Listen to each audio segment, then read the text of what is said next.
Hi guys, pag-uusapan natin ngayon itong Ramadan celebration. Yung event, nagsimula ito noong February 26 hanggang sa March 19.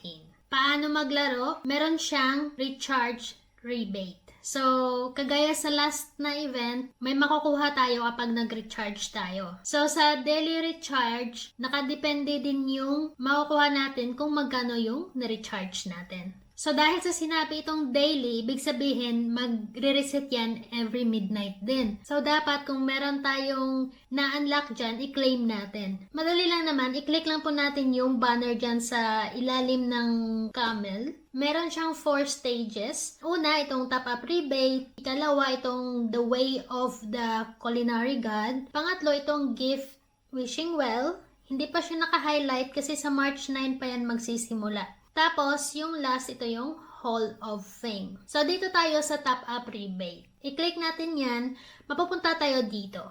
Makikita po natin, meron siyang countdown. Yung countdown na yan, yan yung natirang oras bago mag-reset. Dito, kapag nag-recharge tayo ng 1,000 coins, meron tayong makukuhang butler for 1 day. Kapag nag-recharge naman tayo ng 5,000 coins, meron tayong makukuhang 1 day frame. Ano ba yan? Bakit 1 day frame lang? 5,000 ngayon ni-recharge mo eh. Tapos yung 1,000 lang is may butler. Mas helpful pa yung butler kaysa frame, no? Kapag nag-recharge naman tayo ng 10,000 coins, meron tayong makukuhang 500 coins. Ang lit naman. 5%. Kapag nag-recharge tayo ng 30,000 coins sa loob ng isang araw, meron tayong makukuhang 1,000 coins. Kapag nag-recharge ng 100,000 coins, meron makukuhang 4,000 coins. Medyo mababa yung reward, no? Dapat pataas ng pataas yung recharge mo is pataas ng pataas yung rebate na ibibigay. Okay, dito tayo sa The Way of Culinary God. Kapag i-click natin yan, mapupunta tayo dito. Dito, wala siyang nakalagay na na timer na daily reset. So, basahin natin yung rules. Dito, makakollect tayo ng ingredients kapag nag-participate tayo sa event, kagaya ng pagbibigay ng gift gamit yung event gift, at saka yung pagbubugbog ng rhombos. So, kapag yung tatlong ingredients na yan ay nakolek natin, yung dish ay pwede nating lutuin. So, ibig sabihin, makikita po natin yung naka-highlight. Kapag nabuo yan, pwede nating lutuin yan. Ma-highlight din yung cook once or cook 10 times. Depende kung ilang ingredients yung na-drop, no? Siyempre, kapag malaking gift yung ibabagsak mo, marami yung makukuha mong ingredients. For sure yan. So, dito tayo sa ingredients rules. So, sa bawat 100 gold coins given as a gift, merong isang ingredients na mahuhulog. So, sa bawat 500 gold coins din na spend natin gamit ang regular gift, meron ding isang ingredients na random din na mahuhulog dyan. So, depende talaga. Hindi natin nalalaman kung sa dish 1 ba na ingredients madrop or dish 2 or 3.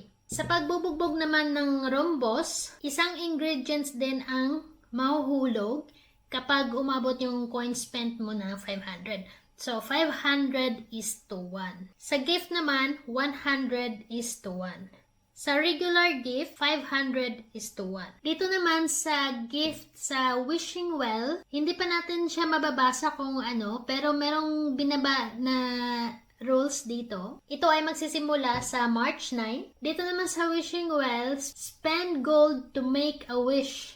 So, hindi pa nakasulat hindi pa sinabi kung magkano yung kailangan natin na gold, pero sana 1:1 yung ratio, no? Tapos, kung hindi daw tayo manalo dito, yung luck natin ay mag-i-increase ng isang points. Kapag yung meter ay napuno, sa next wish natin, magiging granted na yung wish natin. So, yung luck naman ay magre-reset kapag nanalo ka.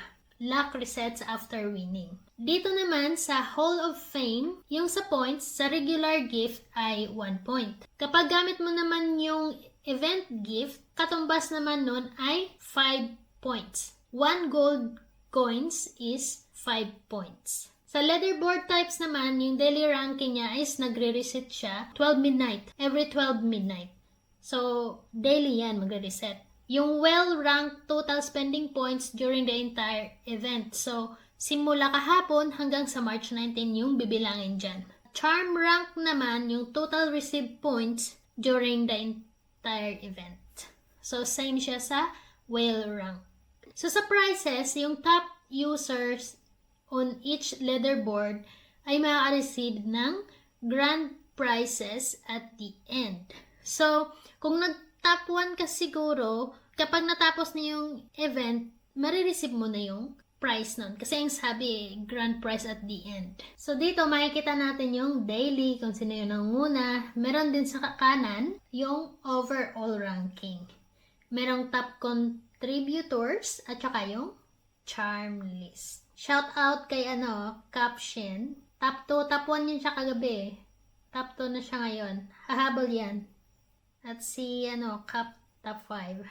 Sana laging pumapaldo sa laro no?